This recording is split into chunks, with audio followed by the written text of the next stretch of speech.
Je suis connecté. Oui. Super Marine. Donc je me présente. On va On attendre va les attendre abonnés sont informés du direct. On va attendre quelques que premières Coral personnes qui arrivent. Guardian se présente, arrive. Coco C'est bon, vas-y. est connecté. Vas-y, tu peux. Je Présente-toi. peux y aller? Oui. Ok, j'y vais. Donc bonjour à toutes et à tous. Je suis Stéphane Deluin, donc responsable développement durable chez Botanique. Et donc aujourd'hui j'ai l'honneur d'échanger et de vous parler de notre partenariat avec Coral. Normalement, nous avons Coco de chez Coral Guardian qui doit nous rejoindre, qui est déjà connecté. Allô Coco, Bonjour. super. Coco, tu es connecté alors. Oui, je suis connectée. Ok, bah, ravi de t'accueillir dans ce live. Oui. Euh, ici, nous avons Marine qui est derrière la caméra. Qui assure toute la partie technique, on va dire, et donc Stéphane, responsable développement durable chez Botanique. Et donc Coco, bah, je te laisse te présenter de chez Coral Guardian, j'ai dit. Oui, avec plaisir. Mais tout d'abord, un grand merci de nous avoir invités sur ce live. On est ravis. Et moi, je suis donc Coco Tamlin. Je suis responsable de la communication et de la sensibilisation pour Coral Guardian depuis bientôt 3 ans. Voilà, tout simplement. Ok. Alors ce live pour nous est important parce que on va en parler, c'est un nouveau partenariat que Botanique a démarré bon, l'été dernier là sur la thématique de la biodiversité et de la biodiversité marine. Mais avant qu'on rentre dans le sujet, est-ce que du coup tu pourrais nous présenter qui vous êtes, quelle est votre organisation, donc Coral Guardian? Oui, avec plaisir. Donc Coral Guardian, on est une association française qui existe depuis 2012 et qui a pour but principal de protéger les écosystèmes coralliens en impliquant les communautés locales qui en dépendent pour vivre. Donc on fait ça au travers de 3 missions principales. La première, c'est la conservation marine participative. Donc vraiment, l'idée, c'est de protéger, de restaurer des récifs coralliens en faisant participer des acteurs locaux directement. Ensuite, on a une deuxième mission qui est la sensibilisation, à la fois locale et internationale. Localement, donc au travers bien sûr de l'implication, comme je disais, des acteurs locaux, vraiment au travers de programmes de baies de restauration, d'événements dans des écoles, pour vraiment faire participer un maximum d'acteurs locaux, que ce soit des centres de plongée, des universités, des écoles, etc.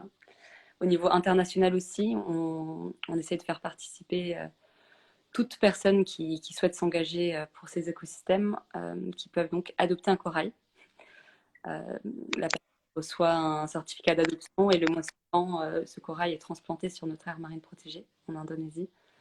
Et notre troisième mission est la science. Donc l'idée, c'est toujours dans chaque projet selon le contexte local et d'effectuer un suivi biologique de l'évolution des coraux, de leur santé, de leur taille, de la présence de biodiversité marine sur place. Et aussi de participer à de la recherche scientifique. Dans un de nos projets en particulier en Espagne, on collecte des échantillons des coraux et pour participer à la recherche sur leur génétique et aussi sur des échantillons de sédiments et d'eau pour participer à la recherche de l'impact de la pollution et des types de pollution présents sur place. D'accord. Alors il y a eu une actualité là, ça date de la semaine dernière ou même de ce début de semaine là, qui annonçait que si je me souviens bien des chiffres, qu'entre 2008 et 2019, c'était autour de 14% des récifs coralliens qui ont disparu de la planète. Alors du coup, je rebondis sur la question, quelle est la situation des récifs coralliens? Est-ce que les chiffres qui ont été donnés sont bien malheureusement ceux-là? Oui, malheureusement, la situation des récifs coralliens est catastrophique. Actuellement, depuis les années 1950, on aurait perdu la moitié des récifs coralliens dans le monde. Donc, et d'ici 2000, là, un des rapports les plus récents du GIEC présente l'idée que si rien n'est fait actuellement, d'ici 2050, on pourrait perdre la quasi-totalité de cet écosystème.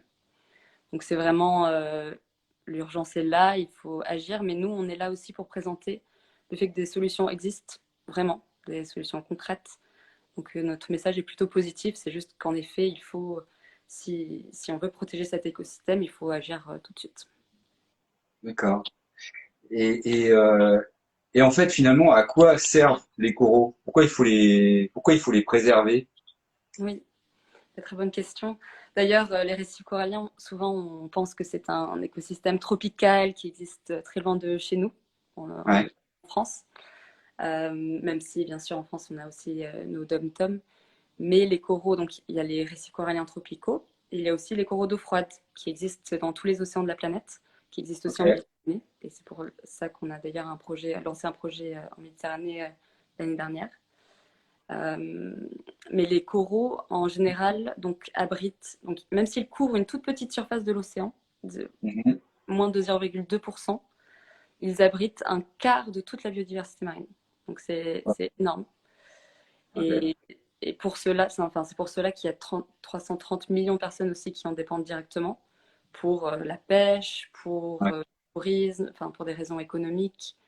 Euh, les coraux sont aussi une piste médicale pour, ils possèdent une protéine qui est une piste médicale pour certains cancers et le j'avais VIH. entendu. C'est vraiment une valeur assez incroyable. Ok, ok. Et vous, du coup, quelles sont vos actions pour les préserver concrètement? Qu'est-ce que vous faites sur le terrain pour les protéger, pour les restaurer? Oui. Alors, pour vous donner un peu le petit historique, enfin l'histoire de Coral Garden, c'est qu'on a Ouais, lancé un projet pilote en 2015 en Indonésie, près du parc d'accord. de Komodo. La problématique locale était la pêche à la dynamite, qui a été utilisée suite à la Seconde Guerre mondiale et qui a détruit la grande majorité des récifs coralliens sur place. Même si maintenant cette pêche est illégale, les récifs restent très endommagés, détruits. Ouais, Donc, Coral Guardian, on a collaboré depuis 2015 avec un village de pêcheurs qui s'appelle Seraya Bessar ouais, pour restaurer les récifs coralliens qui se situent autour de l'île d'Atémine. Donc, depuis 5 ans maintenant, on a transplanté plus de 40 000 coraux. On a officialisé une aire marine protégée d'1,2 hectare. L'équipe sur place est constituée de 8 personnes, dont 4 anciens pêcheurs du ouais. village. Et cette équipe est présente, prend le relais pour être présente tous les jours sur l'île, pour la protéger, pour discuter avec les touristes, les pêcheurs, les capitaines de bateaux qui se rendent aussi sur l'aire marine protégée, D'accord. et pour assurer le suivi et la transplantation des coraux. D'accord. Je me permets de te Oui, couper, quand tu bien dis sûr.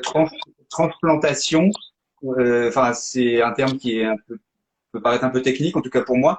Ça Oui, veut dire tu fais des boutures, je sais pas si on peut dire ça pour les ça, coraux. exactement, ce sont des boutures. En fait, au début du projet, on avait récolté des fragments présents sur place, des fragments de coraux, donc des boutures, qui Ouais, ont survécu malgré la détérioration du récif. Et on les transplante sur des structures solides pour permettre au corail de grandir et de prendre toute sa place et reconstruire un récif.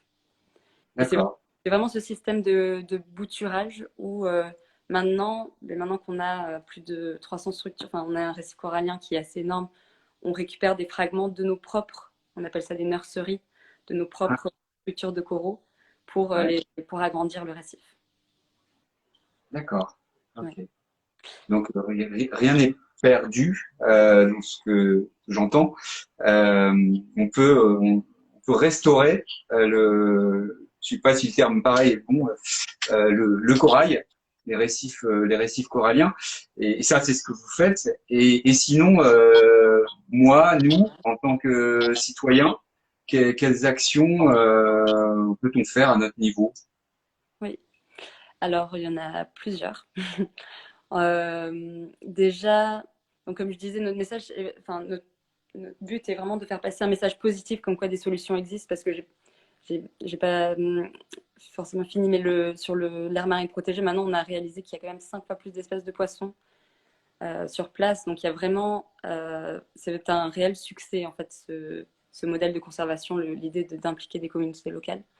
Donc nous, on propose toujours aux personnes qui veulent s'impliquer, soit de soutenir des associations comme nous directement, en faisant un don ou en nous contactant pour savoir comment ils peuvent participer. Mais parce qu'on a développé cette expertise et ces connaissances pour développer des projets qui fonctionnent. Mais aussi l'important, c'est de rester informé vraiment sur ces problématiques avant de partir en vacances, réfléchir, se renseigner un peu sur les crèmes solaires à utiliser, sur les qui contiennent des filtres moins toxiques pour l'environnement. D'ailleurs, on a plusieurs articles là-dessus sur notre blog, sur notre site, pour ceux que ça intéresse, avec certaines recommandations. Mais voilà, vraiment rester informé, essayer de changer ses habitudes, parce que tout ce qui est changement climatique au niveau global ont un gros impact sur ces écosystèmes. Donc, réduire sa consommation de plastique à usage unique, consommer des poissons issus de pêche, de techniques de pêche durables. Voilà, plusieurs solutions comme ça qu'on propose D'accord. pour s'impliquer et s'engager un peu pour ces écosystèmes. Et j'imagine que par exemple, participer à des chantiers ou des actions du genre nettoyer les plages, euh, les mers, les océans, etc., ça contribue à préserver le récif corallien également. Vraiment, toute petite action participe à la protection de ces écosystèmes. Après, il faut vraiment que ces actions aient un impact à niveau global. Et pour cela, nous, notre modèle est vraiment basé sur plein d'initiatives comme ça, locales, qui peuvent être très petites. Mais si tout le monde agissait au niveau global à cette échelle, même si petite, il y aurait un vrai impact sur ces écosystèmes. Même si nos actions paraissent, même les nôtres, on a 2 projets, un en Indonésie, un en Espagne, ça peut paraître très petit et sur des zones très précises. Mais si tout le monde agissait à niveau global comme cela, on peut avancer plus vite. Bah, moi, il y avait un point, tu vois, qui quand on a préparé cet échange d'aujourd'hui, moi, quelque chose qui m'interpelle, c'est quand je vais à la plage l'été et que je vois, certes, c'est un côté très pédagogique, les parents qui vont avec les enfants à la pêche, qui soulèvent toutes les pierres pour aller ramasser des petits crustacés, des crevettes, etc. Je peux pas m'empêcher de penser, mais en fait, à chaque fois qu'on soulève une pierre, c'est comme un écosystème finalement qu'on perturbe. Et le, le pire, c'est quand on voit la personne qui retourne la pierre et la laisse retourner après et passe à une autre pierre. Et ça, pour moi, c'est dans nos pays, sur la côte bretonne, dans le sud. C'est quelque chose que il faut informer les pêcheurs du dimanche, les vacanciers, de ne pas faire ça. Je pense que tu confirmeras ce que je dis là, parce que voilà, c'est pas bon pour tous ces écosystèmes marins. Alors certes, c'est pas des récifs, on peut pas appeler ça des récifs coralliens, mais c'est de la vie marine en fait. Oui, complètement. Aussi au niveau des coraux plus spécifiquement. Un écosystème, c'est plein d'éléments qui travaillent ensemble pour le constituer. Et les coraux, c'est pour ça que notre équipe essaye de rester sur place le plus souvent possible et se relayer pour sensibiliser. Parce qu'il faut vraiment éviter de toucher. Rien que de toucher un corail peut le stresser et d'ailleurs le mener à blanchir et peut-être même à mourir par la suite. Vraiment, les coraux en tout cas sont des animaux très, très fragiles et il faut éviter de déplacer certaines choses, de toucher. Juste regarder de loin, c'est mieux pour être plus respectueux. Tu veux dire que concrètement, je fais de la plongée avec un masque ou un tuba ou alors avec des bouteilles pour ceux qui sont un peu plus expérimentés. Surtout, je regarde, je ne touche à rien, c'est ça. Oui, il ne faut pas toucher, sachant qu'on peut aussi on peut casser sans faire exprès. Enfin, ce sont des êtres très fragiles. Il faut éviter, oui, de les toucher, vraiment. D'accord. Et j'imagine aussi qu'il y a, parce qu'à un moment, il faut passer par la loi. Il y a certainement des textes de loi aussi qui interdisent le fait de ramasser aussi quand on fait de la plongée, même avec un masque et un tuba, et de toucher tous ces coraux. Je pense que ça doit être protégé, c'est ça? Oui, je pense qu'en tout cas, il y a des lois au niveau de l'importation, de l'exportation de certaines choses. Après, contrôler ça au niveau local, Ouais, dès que quelqu'un ait ramassé un coquillage, euh, c'est très compliqué. C'est très ouais, compliqué. Il faut sensibiliser un maximum pour que ça vienne de la personne elle-même, que la personne ne ramasse pas de, de choses qui font partie de l'écosystème. d'accord. Ok.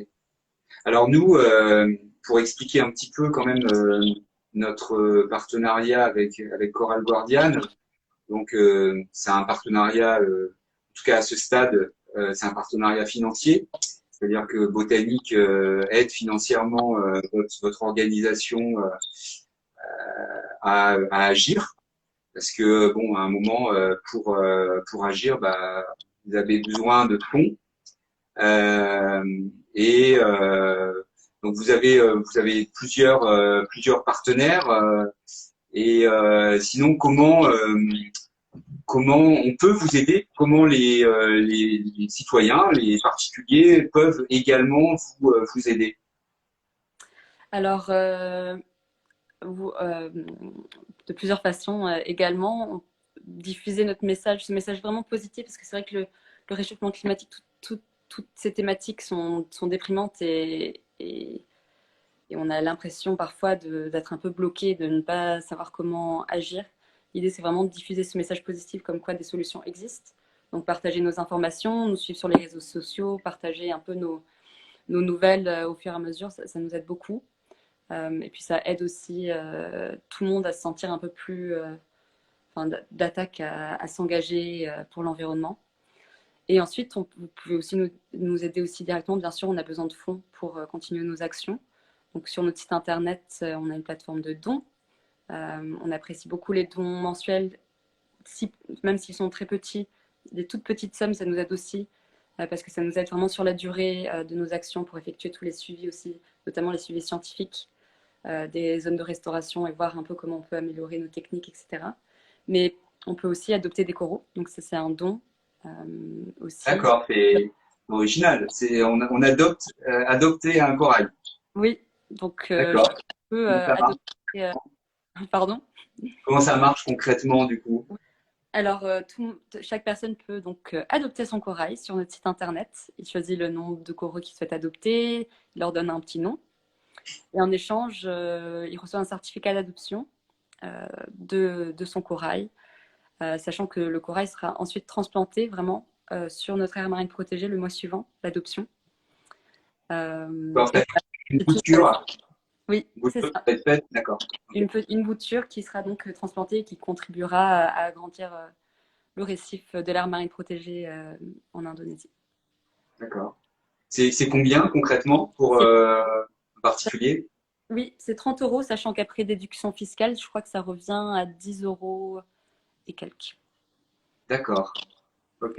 Et, et voilà, on a aussi certains particuliers et des entreprises qui adoptent des récifs entiers. Enfin, il y a plusieurs options. On est Ah oui, aussi à des collaborations diverses, en tout cas. Mais c'est vrai que l'Adopte un corail, c'est sympa aussi parce que le certificat d'adoption constitue un cadeau sympa pour des anniversaires ou pour les fêtes qui approchent d'ailleurs aussi.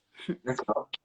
Et si un jour on quelqu'un qui a adopté un corail se déplace, bon, en favorisant les modes de transport les plus doux possibles, en évitant de prendre l'avion, hein, pour la dire.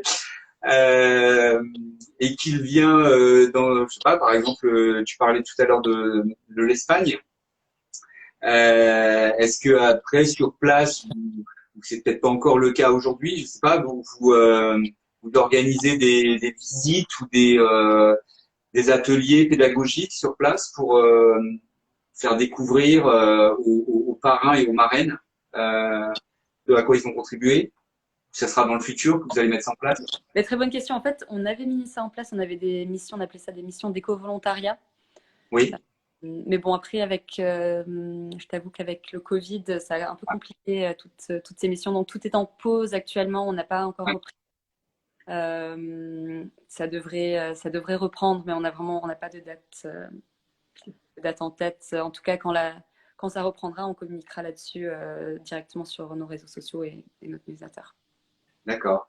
Ah, parce que je trouve que ce serait très pédagogique et intéressant pour les parrains et les marraines de pouvoir aller voir ce à quoi ils ont contribué.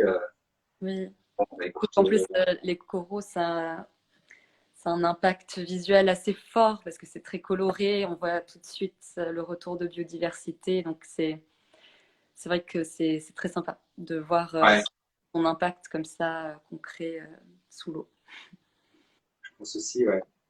Bon, ouais. Et il y a des dates clés, il y a des événements là à venir qui sont à retenir par rapport à peut-être des journées de sensibilisation autour de la protection des coraux ou des actions que vous menez sur le terrain là qui sont à venir.